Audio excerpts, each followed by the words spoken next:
If you were told that a girl from a broken neighborhood would one day walk into a school full of the world's richest kids and end up catching the heart of the wealthiest boy there, would you believe it? This is the story of Amara, a girl whose courage turned pain into power, and whose kindness melted even the coldest of hearts. Amara's shoes scraped against the polished marble floors of St. Vincent Academy as she entered for the first time.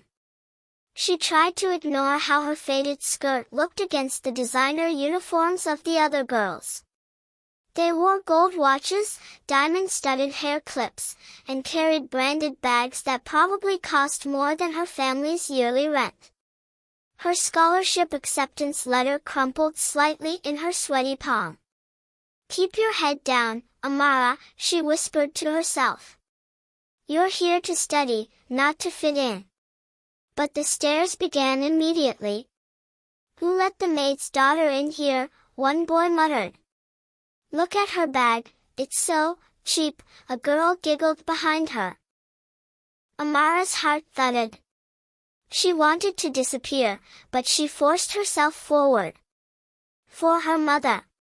For the promise of a better life. Within days, she learned who ruled the school: Sabrina Kingston. Daughter of a powerful businessman, Sabrina was beautiful, elegant, and cruel.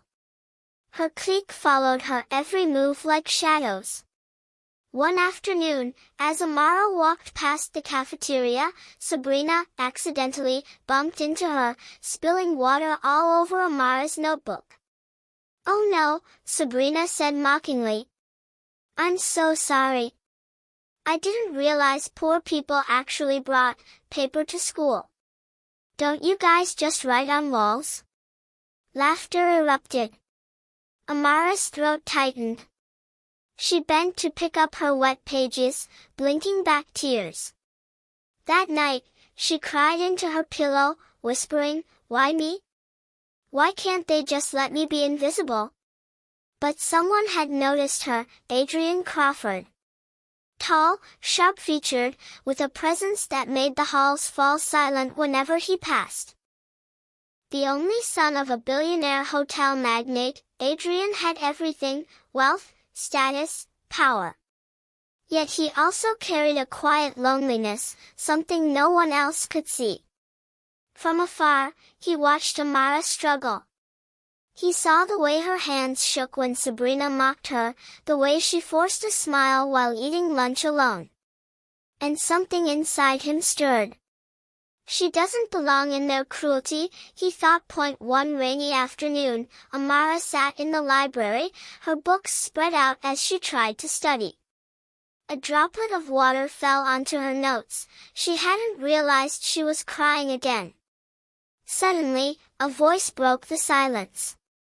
"You're good at math, right?" She looked up, startled. Adrian was standing there, holding a thick calculus book. I guess," she stammered. He sat down across from her. "Help me with this problem?"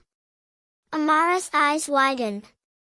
Why is he talking to me? But she explained the equations quietly, her voice trembling. For the first time since coming to this school, someone wasn't mocking her. When she finished, Adrian smiled. "You're smart. Smarter than half the kids pretending to understand in class." It was the first compliment she'd received here. The next day, in the cafeteria, Sabrina struck again. She picked up Amara's lunch tray and tilted it, spilling food across the table. "Oops," she smirked. "Guess the poor girl doesn't need lunch anyway." Amara froze, her face burning with shame. But then, Adrian's voice cut through the laughter. "Enough, Sabrina." The room went silent. Adrian stood, his eyes blazing. "You think bullying makes you powerful? It makes you pathetic." Sabrina's smirk faltered.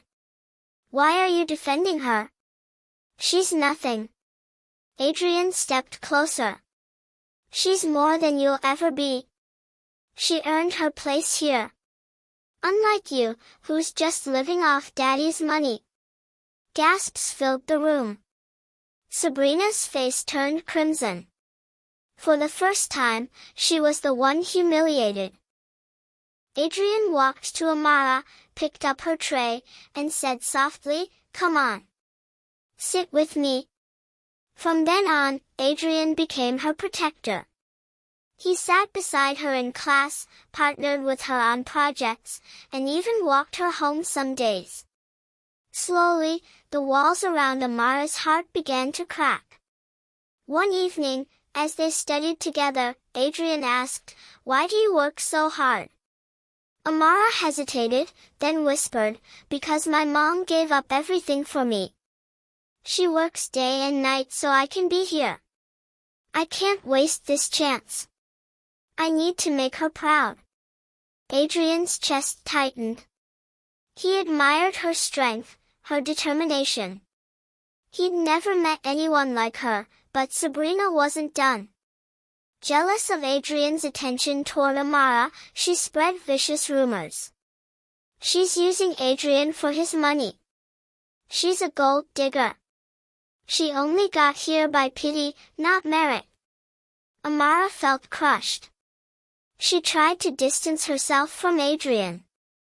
"You shouldn't hang around me," she told him. "People will just talk." But Adrian's reply was firm. "Let them. I don't care what they say. I care about you." Those words sank into her heart like a promise. The school's annual debate competition arrived.